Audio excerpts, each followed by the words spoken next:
koja je treća generacija i poslednja? To pitam Tomu Nedića, parketara koji se dugo godina bavi ovim poslom i pesnika u slobodno vreme. Dobro jutro i dobrodošli.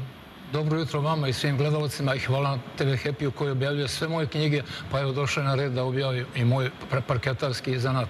U stvari ja sam inženjer struke, ja sam završio Šumarski fakultet, ali znači inženjer sam po struci, ali sam po opredeljenju parketar. I to je jedan lep zanat, izuzetno lep. Hvala Bogu, evo i treća generacija u mojoj kući radi isti taj zanat i to je ponosan veliki za mene i za celu Srbiju, mislim. Tako da smo mi, recimo, moj otac pokojni 64. kupio tu mašinu za hoblanje u Osečini i verujte, u to vreme nije bilo ni jednog jedinog odelenja urađenog u parketu. Bilo je tu, vi znate, pre toga, u stvari naše generacije znaju, bilo je pre toga glina, pa se ta glina, radili se podovi, znači okreči se, pa pred slavu se to lepo obriše, okreči i tako su goste dolazile. Nakon toga se pojavila prvi podovi drveni, to je bio brodski pod.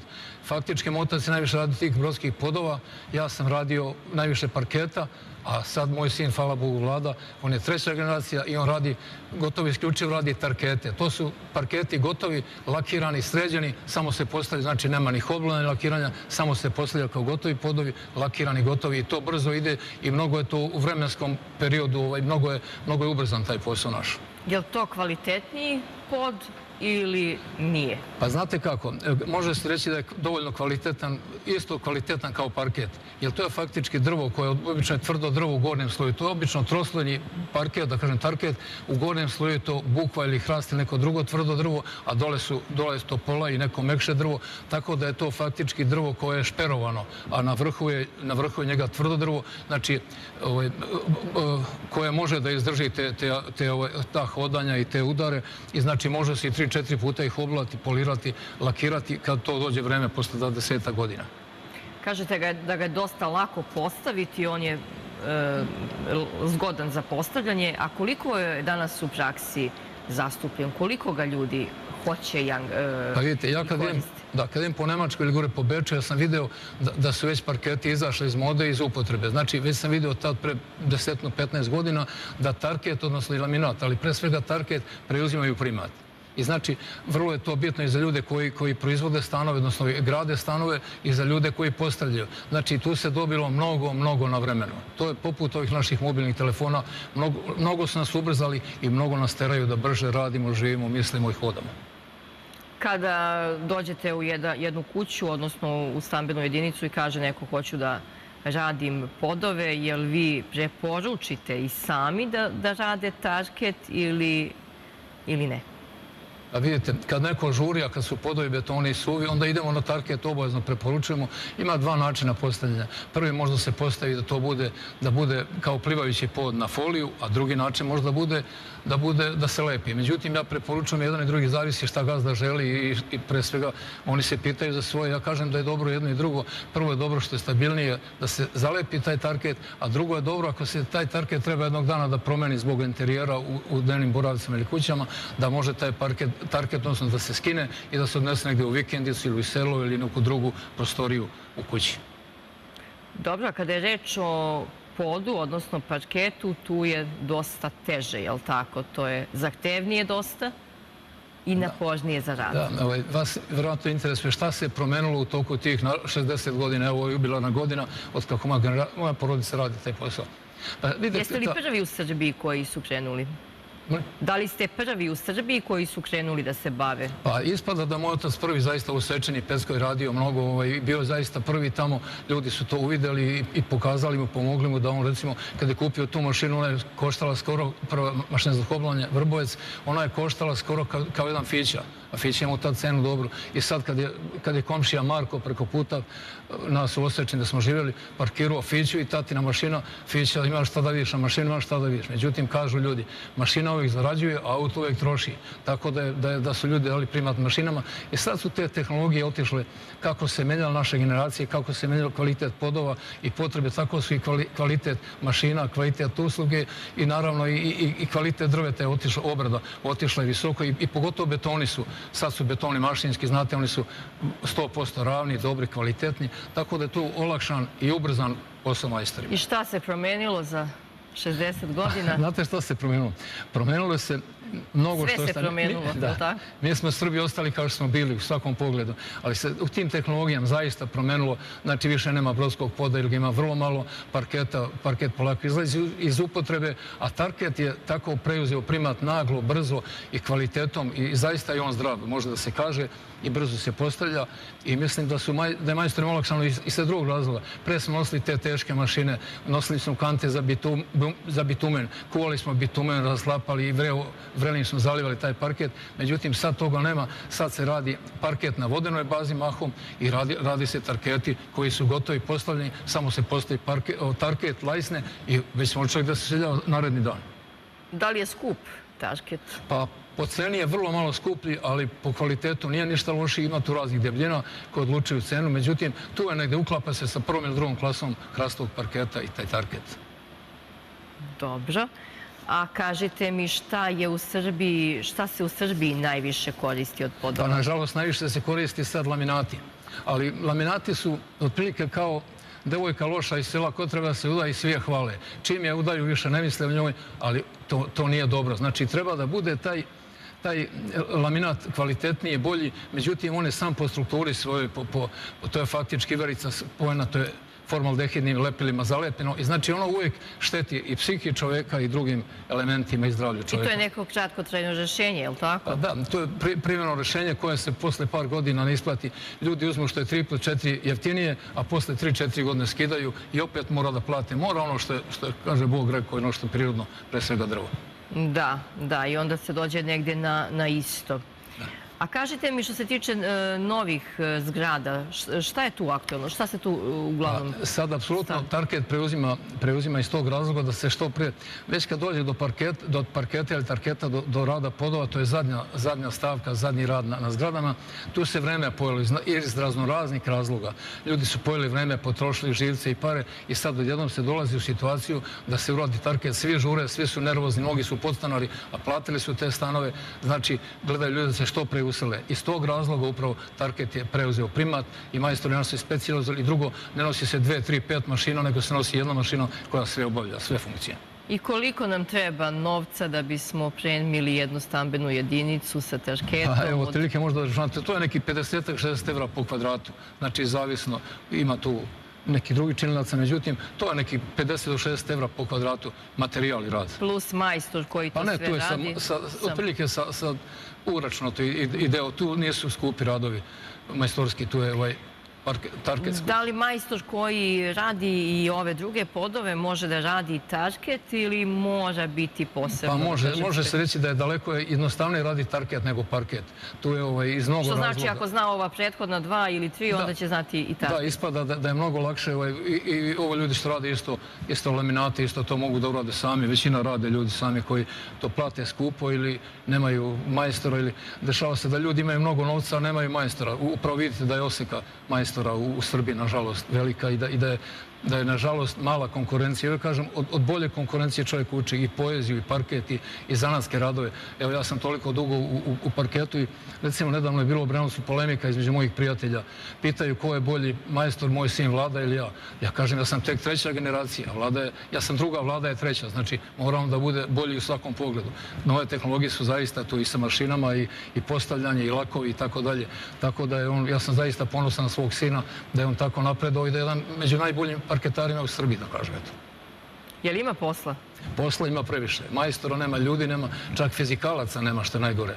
Pre smo imali da biramo koga ćemo, sad ne. Sad je došlo izbor i, što kažu, pao na jedno slovo. I kako se rešava taj problem?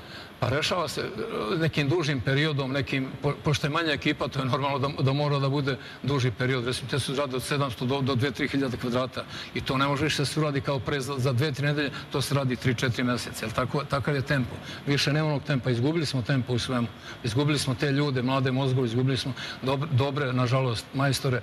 I uopšte deca su, nažalost, malo zainteresovana za bilo koji vid zanata, pogotovo parketarski koji je, znate, već mora se kleči, mora se savijati, čovjek mora da fizički potegne.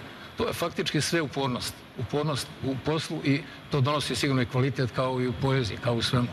rekli ste da nije baš tako jednostavno raditi taj posao. Kako je vama bilo sve ove godine? Odnosno, kako vam je sve ove godine? Bogu hvala, radim preko 50 godina i zadovoljan sam, Bogu zahvalan za zdravlje koje sam imao, ali podneo sam to lepo. Znate kako uporno, imao sam uvijek 2, 3, 4 čovjeka koji su mi olakšavala, donekle sam ja koristio i tu svoju energiju i uvijek sam, kad sam radio previše fizički, ja sam mislio to je nedostatak umnog rada, ali čovjek nekad mora da zapne i da radi fizički, to je neminovno. Da, vi pored toga stižete da pišete i pesme. Izdali ste 11. knjigu, kako ste rekli. Da, ovo je moja 11. knjiga, na veliko zadovoljstvo juče je izašla. To je štamparija DND, baš su me obradovali, baš sam sa velikim zadovoljstvom doneo vaš studio, a hvala televiziji Happy, zaista ste sve moje knjige objavili na jedan divan, veličanstven način i ja vam se zahvaljujem i ovog puta i mnogo mi je drago da smo uspjeli zaista, to je zajednički rad, tu čovjek sam je nemoćan, znači mora da se radi, mora da se uporno ide napred. Kažem, Gospod Bog mi je dao talenat, a ja mu se zahvaljujem i svojim radom sam to opravdao, sigurno. Oni koji budu kupili vašu knjigu, šta će da pročitaju? Jel možemo da čujemo neki deo? Ja uglavnom pišem dečiju poeziju, a ovo je ispala knjiga druga ili treća, odnosno koja nije iz dečije poezije, nego ono što moju generaciju muči, tišti, ono gde smo mi, što smo voleli ili što volimo, ili sve tu je dato. Neko kaže knjiga je tužna, vidim moja kuma čita i plače, ali dobro, to je život. Mi ne možemo protiv toga da pobegnemo i nećemo i tako da gledam to što mene tišti, a vidim dosta se ljudi nađe u svemu tome. Ja bih vam pročitao pesmu, pošto je Dobrica Erić, naš idol nedostižan za sve nas pesnike, jednu sam pesmu njemu posvetio i voleo bih da je pročitam ako imamo vremena. Naravno, izvolite. Pesma se zove Dovek voljen. Kada bih kod Dobrica umeo da srcem pišem, da besedim pesme setne i u dvoje da uzdišem. Kad bih mogao, bar donekle, ko moj idol recitujem, da me čedno dočekuju svud po svetu dok putujem. Želeo bih zdravicama da pospešim pravoslavlje, oživim sva srpska sela i darujem bolnim zdravlje. Da opišem običaje, prirodu i Sveti Cerić, rodna stabla i jezera, bar na čas da budem Erić. Da udahnem sa planine mladalačke snove bujne, uvojken iz leđa pustim i naberem gljive rujne. Da mogu da osjetim poletarac s divljih ruža, da me bodri i dočeka ta prelepa rodna gruža. Pa da trčim i da plivam po jezeru u mom kniću, s oblacima lakim letim, samo tada srećan biću. Kad bih mogao svuda prospem po Srbiji rumen lice, svojim glasom da zaorim sve puteve mog Dobrice. Želeo bih da me čuju svi unuci i sinovci u znak našeg velikana i opale Pluton lovci. Pod trobojkom i šajkačom sećanje će pesmu sviti u delu narodnome oličenju naše biti. Bogu hvala pominjemo zlatne rime iz torbice, ne zaborav tebe krasi, dovek voljen naš Dobrice. Hvala vam, baš ste nas vratili negde u rano detinjstvo. Kažete mi, kako nalazite inspiraciju? Kad stižete? Vidite, ja sam noćas, Bogu hvala, napisao 2 pesme dolazeći ovdje. Ja se probudim, naspam se brzo i oko 2, pola 3 sam uvijek budan i ja imam tu inspiraciju, odmoran mozak, hvala Bogu, savest čistu. I onda uspijem da, nutra sam napisao 2 pesme, to retko. Obično napišem jednu pesmu, ali tu pesmu poneko nosim godinama. Čak ovdje je pesma Senka koju sam ja nosio iz prošlog veka, 30 godina. Kako opisati tu senku svugde pa je ovdje prisutno? Znači, dao mi je Bog za 35-40 minuta sam napisao pesmu Moja senka, a godinama se nosio u glavi. Inspiracija je faktički, kad čovjek nekome pita od prijatelja kako Tomo imaš 3000 naslova, imaćete i vi čim napišete 3000 pesama. Lako je za naslov. Treba doći do ideje i faktički je vrlo bitno imati ideju za pesmu i osjećaj. Jer jedna ta rečenica povlači sve i pesma doteče kao potok naš žubori i teče napred. Šta vam je sljedeće u planu kada je reč o poeziji? Bože, hvala na pitanju. Lepo pitanje, znaredno.